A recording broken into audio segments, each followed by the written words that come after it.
কবিতা যেমন পড়তে ভালোবাসো তেমন বলতে ভালোবাসো। আমরা কি কয়েকটা লাইন শুনতে পারি আজকে? কারোর লেখা কবিতা পড়বো না আমার কোনো লেখা? তোমার লেখা।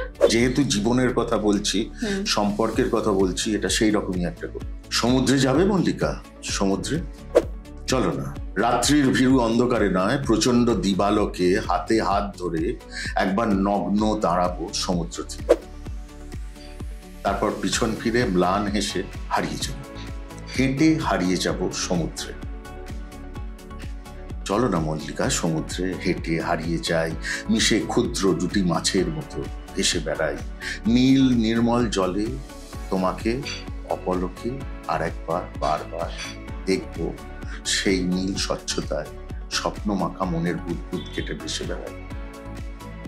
চলো না মল্লিকা সমুদ্রে। মল্লিকা, এখানে ভীষণ অন্ধকার, এখানে চার দেওয়ালের পরিসীমায় ওরা জীবন বেঁধে দিতে চায়। রঙিন মেকআপে, বিলিতি আসবাবে গভীর সুখী করতে চায় জীবন। নাম দেয় জীবনযাপন, সুখের ঘর সংসার, আর আমি দেখি অন্ধকার। ভালোবাসা কি কৌটোবন্দি করা যায় মল্লিকা?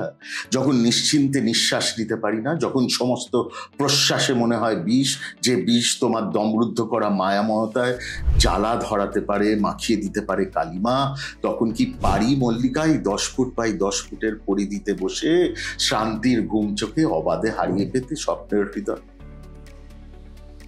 এর চেয়ে ঢের ভালো নগ্নতা। সমুদ্রের বিশালতার কাছে আমাদের ভালোবাসা যখন বিশাল আকার নেবে, যখন দু তালুতে তোমার ক্লান্ত মুখ তুলে ভালোবাসি ভালোবাসি বলে ভালোবাসার প্রমাণ দিতে হবে না, তখনই তো স্বপ্ন মিশে যাবে বাস্তবে। সমুদ্রে যাবে মল্লিকা? সমুদ্রে চলো না।